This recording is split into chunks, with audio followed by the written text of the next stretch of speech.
Good morning. I'm Claire Schleicher, she, her pronouns, and I'm a member of our board of directors. Welcome to White Bear Unitarian Universalist Church. We are a community of youth, adults, and children of many diverse theologies, held together by covenant, not creed. Together we share the values of courage, reverence, and compassion. May you know deep welcome and belonging in this place. This month, our theme is imagination. Welcome. We hope your imagination and curiosity is sparked by being a part of this community this morning.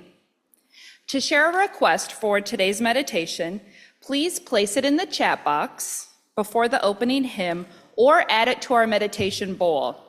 Please gain consent before you use someone's full name.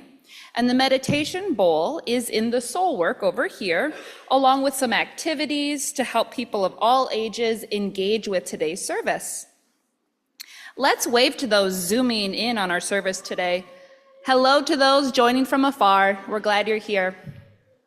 Welcome to our church. Together we grow our souls and serve the world in love.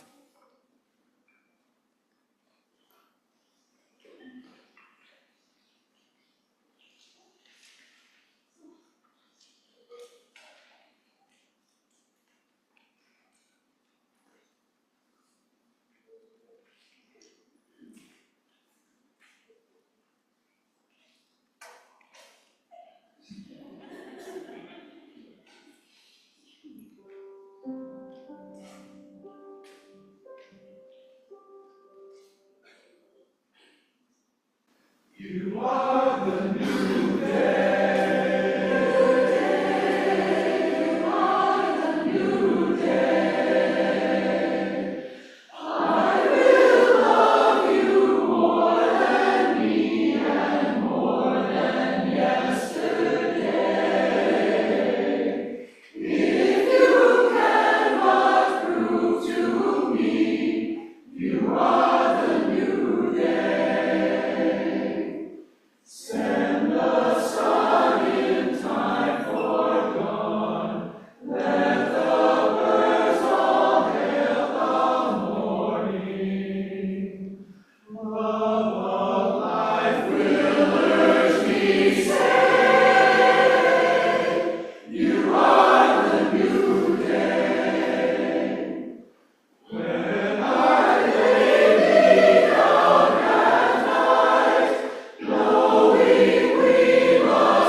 My name is Amy, and my pronouns are she, her, and I'm the Director of Religious Education.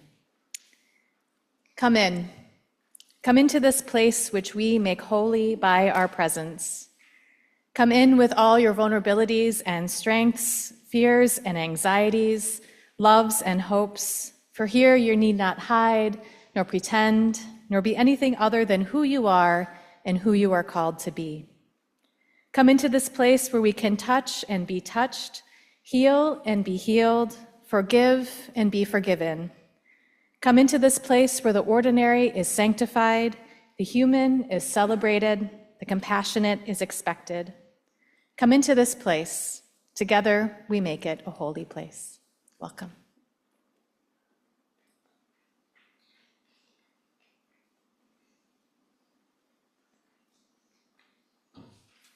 Good morning. My name is Logan Dom, and my pronouns are they, them. Earlier this year, I read The Grapes of Wrath by John Steinbeck, a book written 86 years ago about a family, the Joads, who migrate across the country in search of work during the Great Depression. The book, well, telling a simple story of survival, is much more complex in its themes. From the symbolic turtle in the third chapter to the criticism of our food supply chain. The novel is as relevant today as it was when it was first published. Now, you might be wondering, why is a turtle symbolic? Well, in chapter 3 of The Grapes of Wrath, Steinbeck introduces a turtle who is just trekking along the road. Two cars pass by. One swerves to avoid hitting the turtle, while the other swerves towards it, knocking it onto its back before driving off. But the turtle rights itself, and despite the setback, continues its journey. This turtle, though only mentioned once in the book, is deeply symbolic. The turtle represents persistence in the face of adversity. Life doesn't make things easy for this turtle. It's hit, flipped over, and left to struggle. But like the Joads, it doesn't stay down. The turtle's struggle is a mirror for the larger struggle in the book. The migrant workers, the oppressed, the overlooked. It shows that no matter how many times life knocks you down, you can always get back up and keep moving forward. And just like the turtle, even when you don't know exactly where you're headed, there is a power in just continuing the journey. Recently, I felt like that turtle. Life has felt like a long road, uncertain and full of obstacles. Some people, like the first car, have stopped to help me, to offer support when I've needed it, but others, like the second car, seem to actively try to knock me down. Despite it all, like the turtle, I keep going. The Joads are forced to leave their land because of the Dust Bowl, which destroys their crops and makes it impossible to grow anything. They are then forced to sell their land to the government and move from Oklahoma to California in search of work. Along the way, they meet a man who calls them Okies, a derogatory term for migrant workers, which reflects the prejudices and fear people have for those they see as different. It's a painful reminder that even back then, people created terms to dehumanize those they didn't understand. What's striking is that even though The Grapes of Wrath was written 86 years ago, we still see these prejudices today. People are still labeled, still dehumanized, still feared. As a queer person in America, I ask myself, what's next? As a child of an immigrant, I wonder what's next. And looking around at the state of the world, I think we all have that question on our mind. What's next for America? The end of the book leaves us with uncertainty. We don't know what happens to the Joads, and I don't know what will happen to me or to us as a society. But I do know this. Like the turtle, we have the power to keep going. We may be knocked down, we may face many obstacles, but our story is not over. The future is still in our hands. It is up to us to keep going, to keep fighting, to keep living. And just like in Steinbeck's book, the journey doesn't end in the middle of California. We're still writing our own stories. We're still finding our ways. We might not know what comes next, but I know for sure that we are still here and our story is still unfolding. So today, I light this chalice, because some days feel like too much, like the world is stuck in a loop of pain, of injustices, of loss. And it's easy to feel like nothing changes, like nothing can. But this flame in here reminds us the story doesn't end here. There is a future, one we can reach for, shape, and help bring to life. The past doesn't just warn us, it shows us that people have made it through, that things have changed, that the good fights have been won and can be again. So we light this flame for the hope that feels honest, for strength we borrow from each other, and for the quiet truth that we still have power. We still have each other, and we are still here.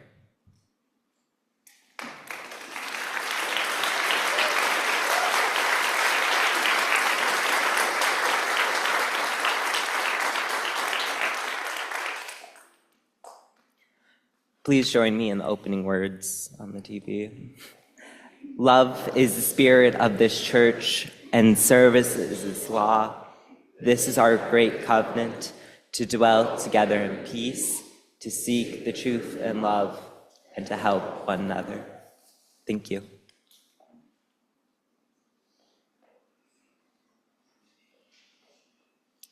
Please rise and bow to your spirit for the singing of our first hymn, which is going to be Rising Green, number 1068 in your teal hymnal.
I'd like to invite those young and young at heart forward for our story this morning.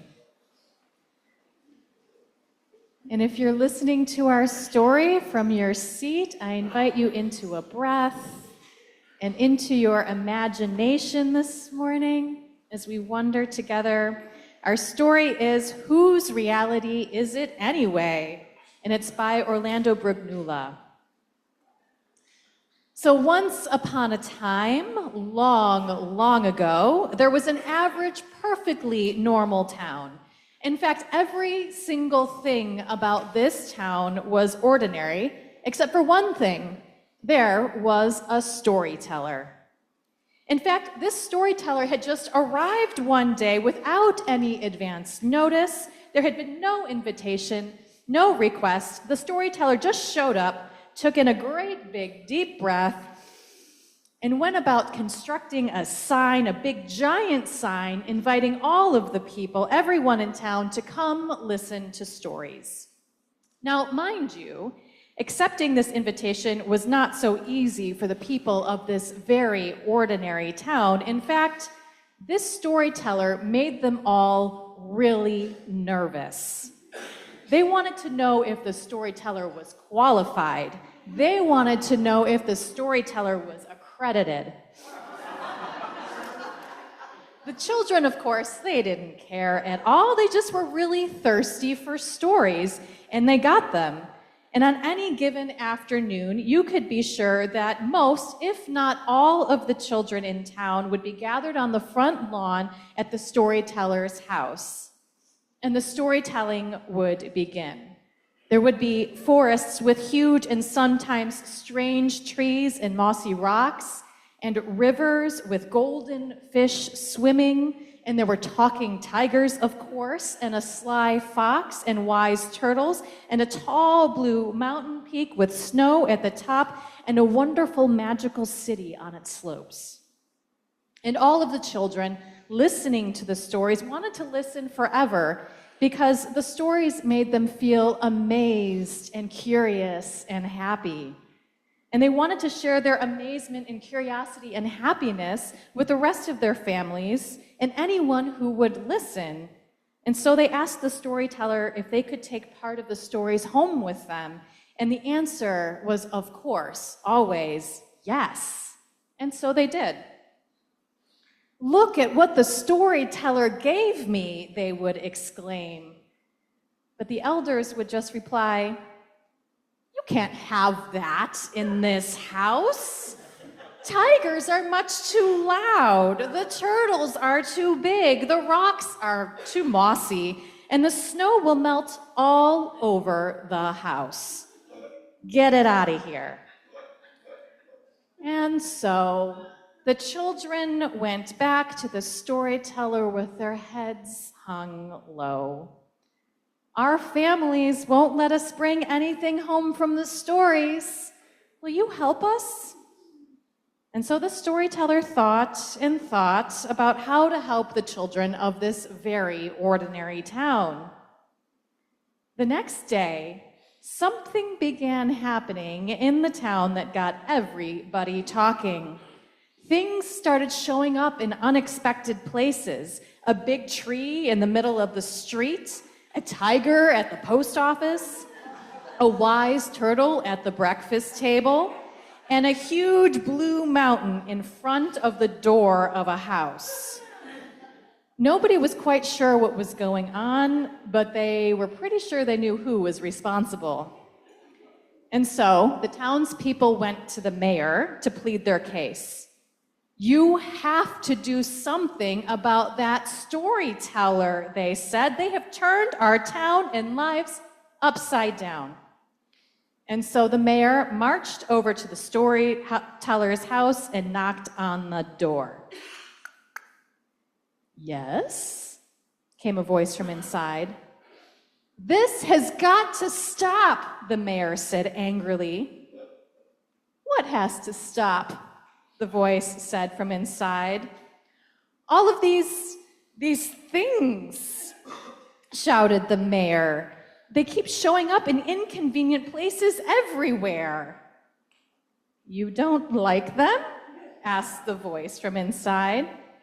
"Are you kidding?" said the mayor. "Today I couldn't even get into my house because there was a mountain in front of the front door." "Well, why don't you just go through it?" asked the voice. "Go through it? It's a mountain. It's made of rock. What do you mean, go through it?"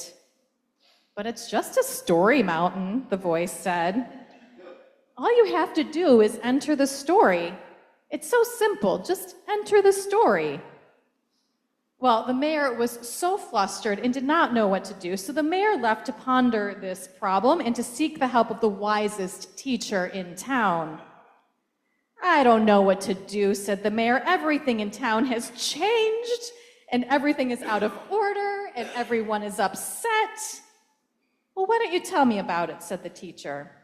And so the mayor talked about all the tigers and the mountain and the turtle at the breakfast table and what the storyteller had said. And the teacher pondered this question for a moment and said, so why did you just not take the advice and enter the story as the storyteller suggested? Well, the mayor really wasn't expecting this question because the mayor just wanted someone to agree that this was a problem. So the mayor thought about it and said, I don't know, or at least I don't think I know. It just didn't make sense at the time, and really, I don't know how, and then I just got angry, and I just didn't want to. And so the teacher asked, well, what would you do now if you could do it over?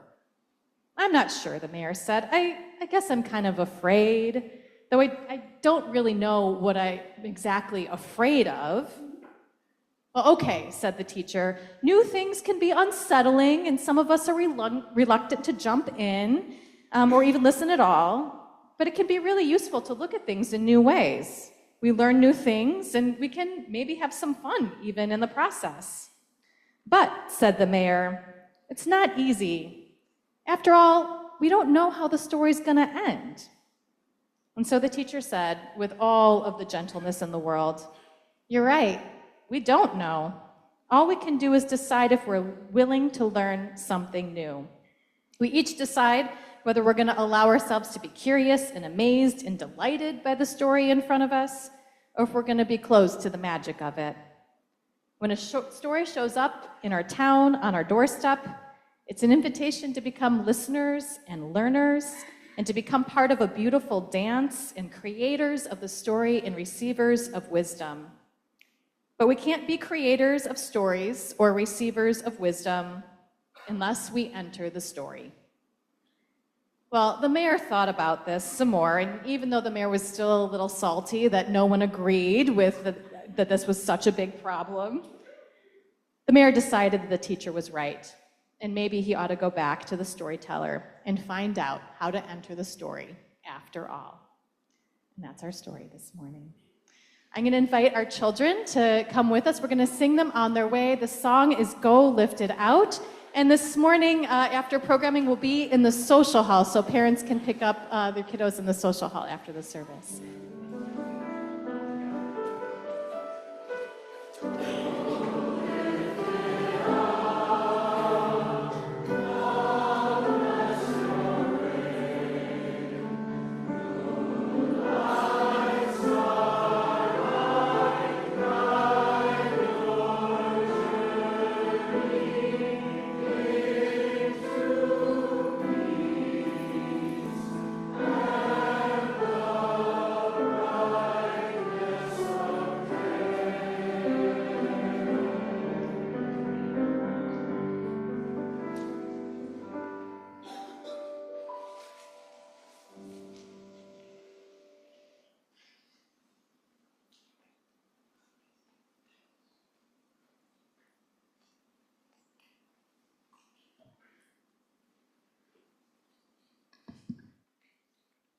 Good morning. I haven't spoken to you yet this morning. My name is Shay McKay. I am the sabbatical minister, associate minister here, and my pronouns are she, her. You all look so comfy and friendly this morning. The 9 a.m. and the 11 a.m. have blended. It's beautiful. Make sure you introduce yourselves to each other.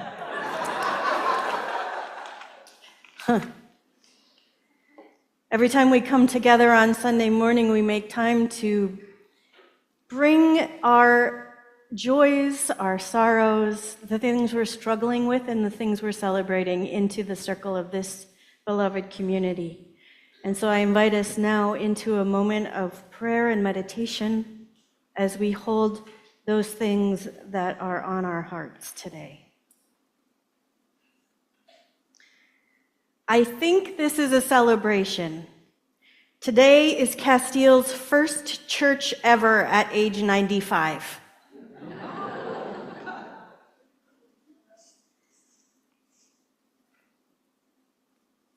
We hold in prayer and comfort Roger and Carol Upham, who are mourning the loss of Roger's older brother, Wally, after a long illness. We also hold in prayer Kate O'Reilly's son, David, who is in United Hospital for a bowel obstruction this week.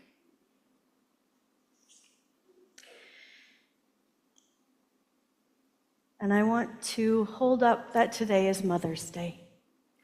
It is a beautiful day. It is a complicated day.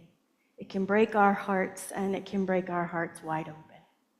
So however you hold this day, whatever this day holds for you, you are held by this community.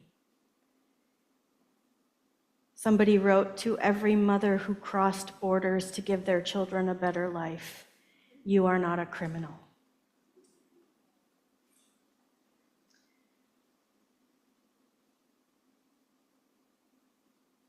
And now I invite you to speak into the safety and embrace of this community, those things which you are holding in your hearts today.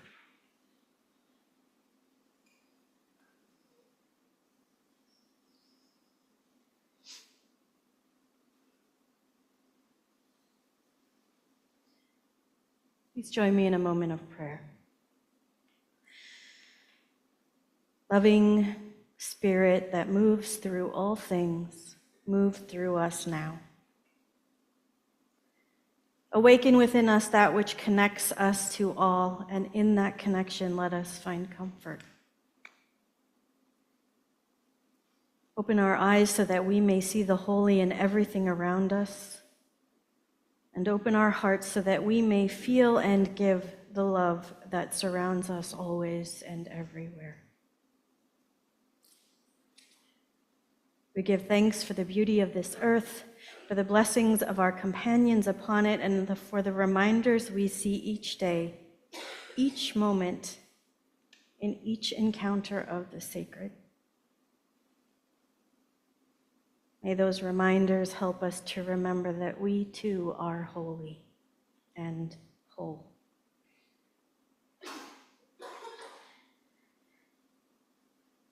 Let us take a moment of silence, and then we will sing our hymn, Spirit of Life.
In community news announcements, we offer gratitude for all who helped with our event yesterday with Pro-Choice Minnesota and Attorney General Keith Ellison. From the men's group that helped with parking, to the volunteers that helped greet and check people in, to so many members that brought people in their community, and to the staff that coordinated it. It was a wonderful event full of inspiration and hope. Thank you.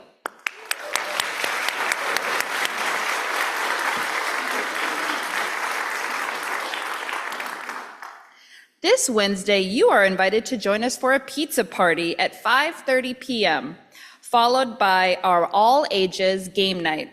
We'll also be hosting the WBUUC board meeting and choir rehearsal. Don't forget to buy your tickets for next Saturday's Interact event. May 17th art show opens at 6 p.m. The performance starts at 7 p.m. See Jerry Yance in the social hall for more information. So ends our announcements. Each Sunday, we practice gratitude and support in the form of giving to our offering plate. The gifts collected today will go to support the mission of this congregation, to grow our souls and serve the world in love. There are a couple of ways that you can give today. You can text to give, the numbers on the screen. You can give on the website, or you can place cash or a check in the offering basket. Thank you for your generosity and your faith in this life that we live together. The offering will now be gratefully collected.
Okay, let's try this again, guys.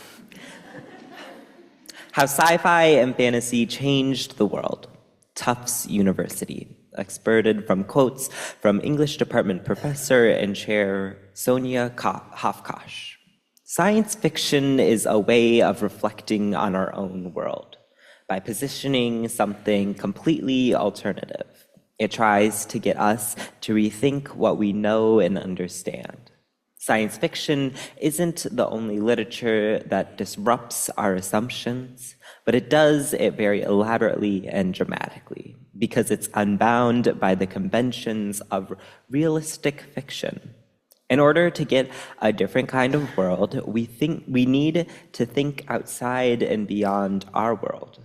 One way science fiction thinks is by putting the human next to, alongside, and in relation to the foreigner, the alien, and looking at what that encounter is. And what any social conscious science fiction does is to open, elaborate, and explore problems that then the reader has to imagine. Ultimately, the aim is to break down monolithic binary thinking and consider the reality of human life in more complex ways. And science fiction and fantasy are particularly well suited to do that. It's our empathy for the characters that fully bring us into strange new worlds. There is a moment of possibility in really seeing into someone else's experiences as opposed to being isolated in our own. In connecting with someone completely different from yourselves, in other words, communing with someone totally unlike us can give us a clearer look at ourselves. The human relies on the non-human or the not quite human to understand what is integral or inherited about itself. There is some literature that reassures people that what they know is the truth, and some literature that is really trying to get people to rethink what they know and understand.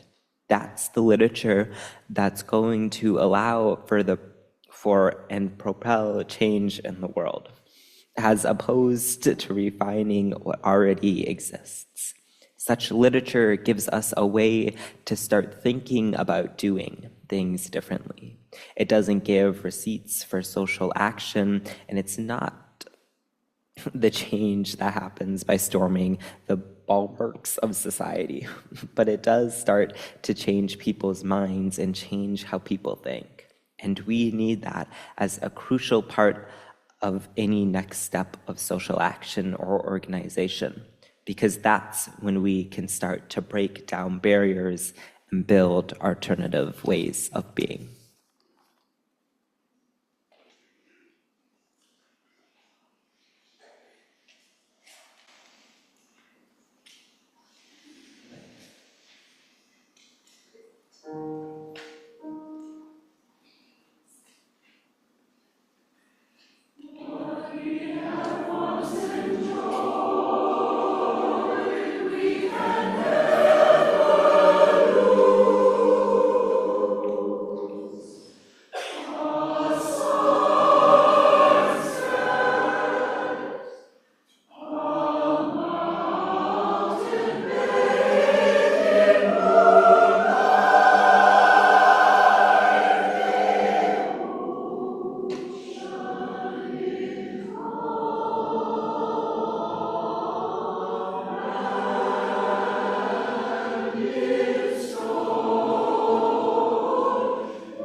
Thank you for the beautiful music today.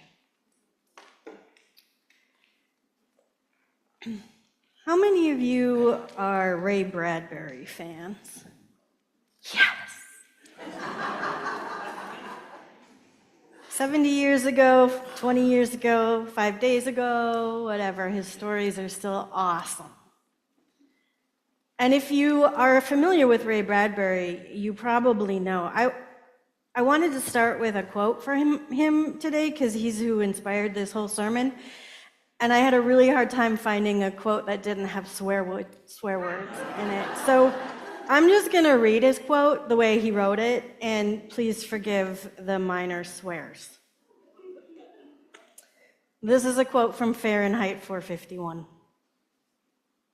There was a silly damn bird called a phoenix back before Christ.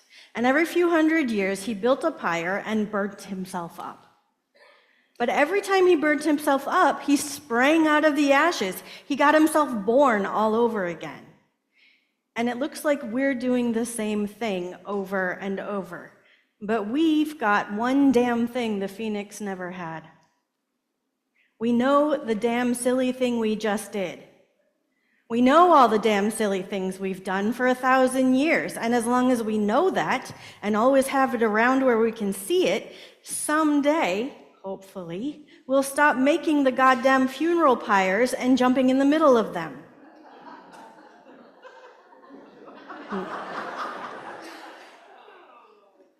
Do I need to say anything more?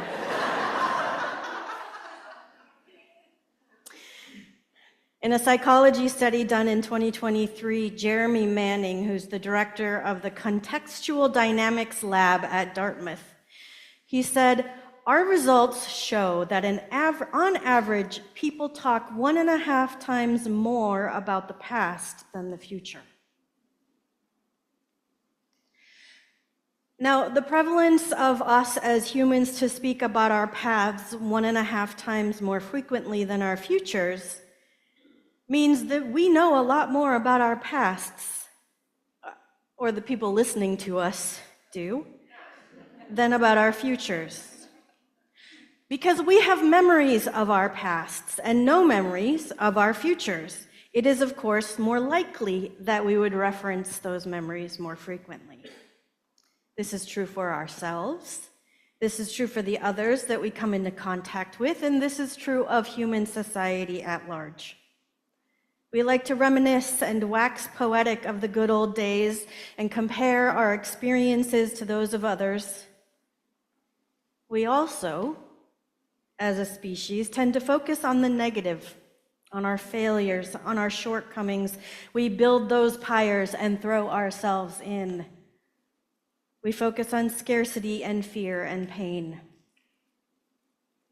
So rather than dreaming of bright futures, 1.5 times more frequently, we slog back through our histories, especially when things in the present feel heavy and hard. I was facilitating a workshop last year, and we were doing some work around integrating our past into our present narratives. And during one of the sessions, a woman looked at me tearfully and said, "Why do I only remember the bad things?" We as a group had been trying to help her reframe some of her past, trying to point out the places in her story that showed resilience and courage and kindness, but she just could not see it. And her question was so heartfelt that I felt like I just had to sit for a moment with it and really give her a thoughtful answer. And so I thought, and I had this aha moment. At 50 years old, I had an aha moment sitting in a workshop where I realized that from the time that I was 7 years old, I was told to constantly pay attention to my sins so that I could confess them to the priest later on. As a Catholic, I made my first confession in the 2nd grade.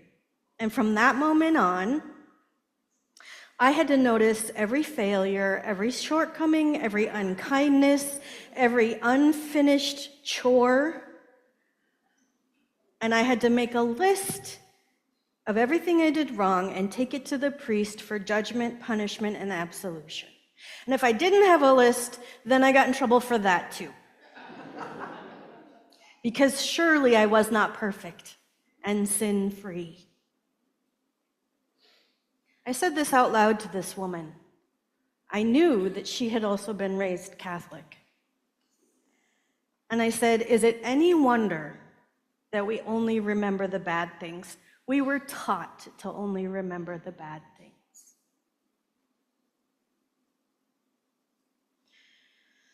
Even for those of you that weren't raised Catholic, it is sometimes way too easy to remember the bad things only. And we're warned about them all the time in our society. Don't let history repeat itself. Don't repeat the mistakes of our past, right?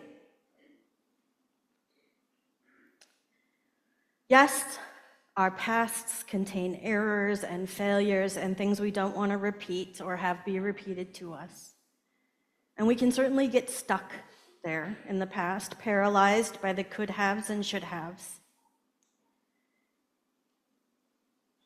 I'm going to read a bit of an excerpt from an academic paper published in 2013. This was published in the Journal of Peace Psychology, as in War and Peace. It's written by a professor at the University of Witwatersrand in South Africa. And she is writing about nostalgia and hope in the time of the Commissions on Truth and Reconciliation in South Africa. Her name is Jill Bradbury. Do not make a mistake of thinking she's related to Ray Bradbury. That's actually how I found her. Funny side note.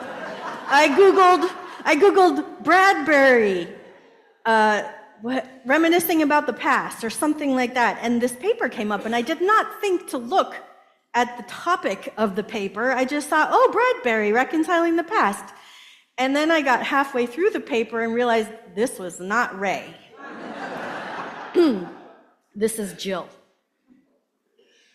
She says the refusal to look back, the refusal to incorporate narratives of the past into our current understandings of ourselves and our society, she's talking about apartheid now, post-apartheid South Africa, creates a kind of paralysis, paradoxically fixing us in that very past and obscuring the possibilities for the future. Conversely, by attending to the past, recollecting it, we can also recognize how that past could have been different. She says Mark Freeman's book, entitled Hindsight, explores how narrative recollection may entail what he terms moral lateness, a recognition after the fact that alternative, more moral actions were possible. So looking back may enable us to be reflexive about our current context.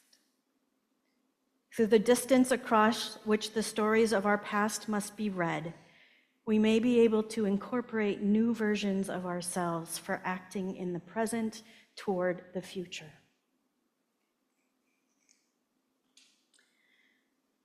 So, we can get stuck in the past, but it also can be very useful and healing to recollect and incorporate those stories. When I had that aha moment last year, that was a powerful breakthrough for me in starting to be able to integrate and heal some of my Catholic upbringing. It wasn't a fun memory, and it certainly wasn't something I was happy about, but it was important because it was making me who I am today. We talk about our pasts a lot. We just heard that from Jeremy Manning, 1.5 times more than anything else. We replay them in our heads, we write about them, we tell other people about them, but our brains do not hold memories as facts. Each time we tell a story, it has minute differences to the time before and the time after. Our brains are powerful, but they're not infallible. As we grow, as we age, our memories soften and the edges get blurry. The centers start to morph and meld with other stories we've told, with dreams we've had, with real life, and with things other people have told us.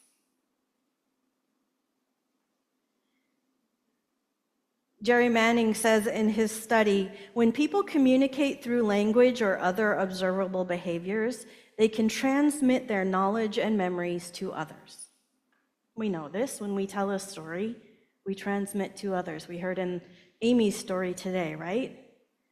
But a consequence of this sharing is that biases and limitations in one person's knowledge and memory is also transmitted to the observers.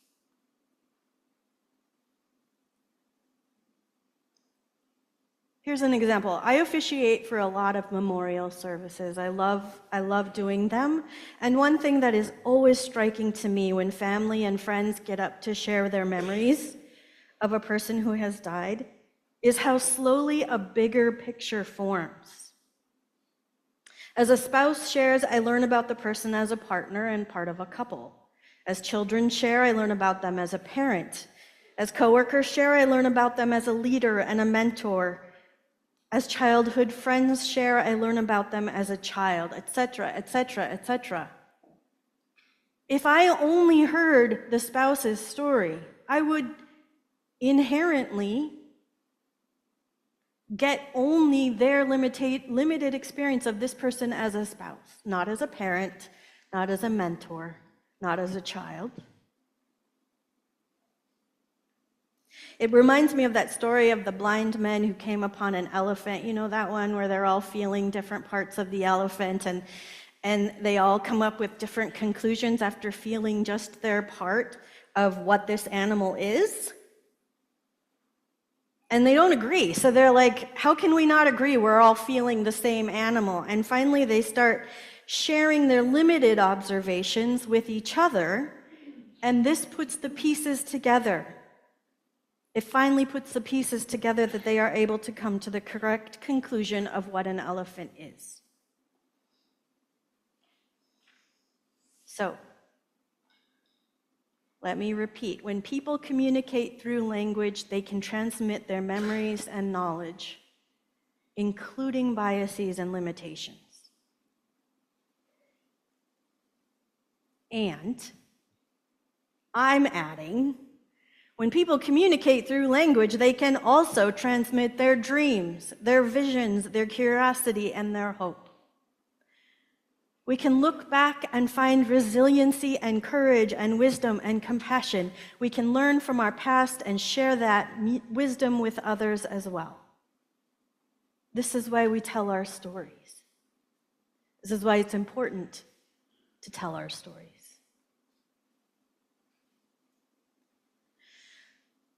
I just spent a lot of time talking about the past because we spend a lot of time talking about the past.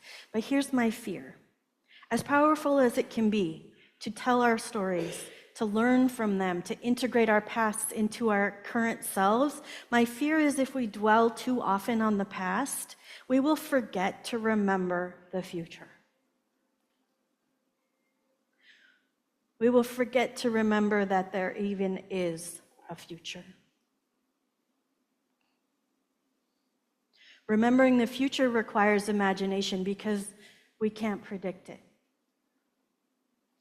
It requires new ways of thinking and correlating and reacting. Remembering that there is a future requires us to examine all of the what ifs. Because we tend to be so bad at predicting the future, we have to think through all the most outlandish scenarios, even those that seem impossible. Remembering the future takes great imagination and ingenuity and faith. This is going to feel a little bit like a non sequitur, but hold with me. The question is, what is speculative fiction? How many of you are speculative fiction fans? I know, I saw the hands go up before I even finished the question. Because, yeah. Speculative fiction is sort of a newer term, fiction in which the author speculates on the results of changing what is real or possible. This can be science fiction, this can be fantasy, this can be horror, this can be alternative history. It can be pretty much anything that changes the rules of what is real and possible in our world or in a different world. Star Trek, Star Wars, Lord of the Rings, Stephen King's 1967, which rethinks JFK's assassination, Philip K. Dick's Man in the High Castle, which says the Nazis won World War II, Dune, 1984, Grapes of Wrath. In some stories, it's magic. In others, it's technology. In some, it's alternate outcomes of historical events, and in others, it's possible outcomes of future events. In some, it's a society that is strictly authoritarian, and in others, it's a society run entirely by women. Speculative authors explore everything from landscape to race to gender to leadership to paranormal to war, from the births of new planets and societies to the end of everything. There are worlds and characters and abilities and experiences that take us to new, or at least different places. It is this unfamiliarity that shakes us up, kickstarts our imaginations, helps us to see things from different angles and perspectives. In our first reading this morning, Sanya Hafkash says, science fiction is a way of reflecting on our own world by positing something completely alternative. Ultimately, the aim is to consider the reality of human life in more complex ways. In speaking about fantasy literature, author Gregory Maguire says, yes, it offers an escape and a balm to the spirit, an enticement onward. It is a powerful lure for the imagination, entrancing and enchanting us to come into the story and be full of wonder. He says, relief and wonder are not frivolous. By enthralling us, by instructing and empowering our imaginations, fantastic worlds have a very real effect on us. And it's not just fantasy and sci-fi or speculative fiction. All art does this, all creativity, anything that inspires and enchants us. Jill Bradbury, in her paper on apartheid South Africa, said, I am intrigued by a word that emerges repeatedly when we talk of our responses to stories and to art. We speak of being moved. She says, what is it exactly that moves? I remember, was it last year or 2 years ago when Oppenheimer came out and my wife Diana and I went to see it in the theater, a challenging and tragic story, yes? After the movie, after I squirmed around in my seat for 2.5 hours, 3 hours, I said, that was amazing and I never ever want to see it again. Never. Right? There are things like that. Guernica by Picasso and Mozart's Requiem, the things that tear at our hearts and make us squirm. The Grapes of Wrath, Do Not Go Gentle Into That Good Night by Dylan Thomas, things that make us want to avert our eyes, hold our hands over our ears, walk up, get away, get out of our seats, and move. But joyful beauty and color can also make us move, right? How many of you tap your toes to a song or tap your fingers on the steering wheel when you're driving down the road, right? How many of you, when you see a beautiful piece of art, you just want to move, you just want to exclaim? Beauty and tragedy both, they move us. Jill Bradbury says, what moves us, what moves in our encounters with great art is ourselves. And it is this movement of being moved that prevents us from simply settling back into our chairs and returning to our former selves the moment the cantata winds up or we close the book.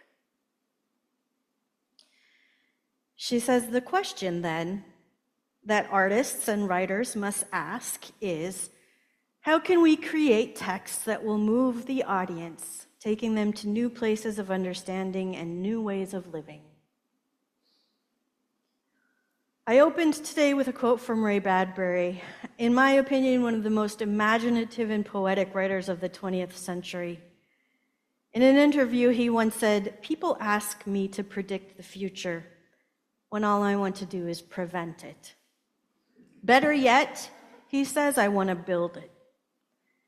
I've learned that by doing things, things actually get done." He says, "I'm not an optimist, I'm an optimal behaviorist." He says, "We ensure the future by doing it." Here's what I'm saying. Here's what I'm saying in a nutshell. Read books.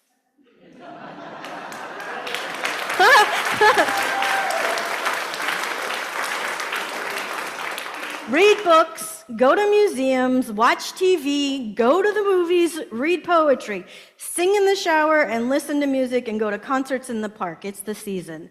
Consume art and let it move you. Let it move your body, let it enlighten your soul, enthrall your mind into looking forward, into learning backwards, into letting go and remembering to dream, remembering to hope, remembering that there is a future and it's ours to build. When you feel stuck, especially when you feel stuck or paralyzed or hopeless, wander through the Japanese gardens, explore new ideas, and go into far-off galaxies and magical worlds. To quote the teacher in Amy's story earlier, all we can do is decide if we are willing to learn something new. We each decide whether we will allow ourselves to be amazed and delighted by the story in front of us, or if we'll be closed off to the magic of it. We sang in our opening hymn in Rising Green, "My foot carries the days of the old into the new. Our dreaming shows us the way." And in the words of the Ndebela peoples of South Africa, we have to wake up now and re-dream. Amen, and may it be so. Please rise as you are willing and able, and let us sing the hymn 146, "Soon the Day Will Arrive."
Wait and see what a world there can be.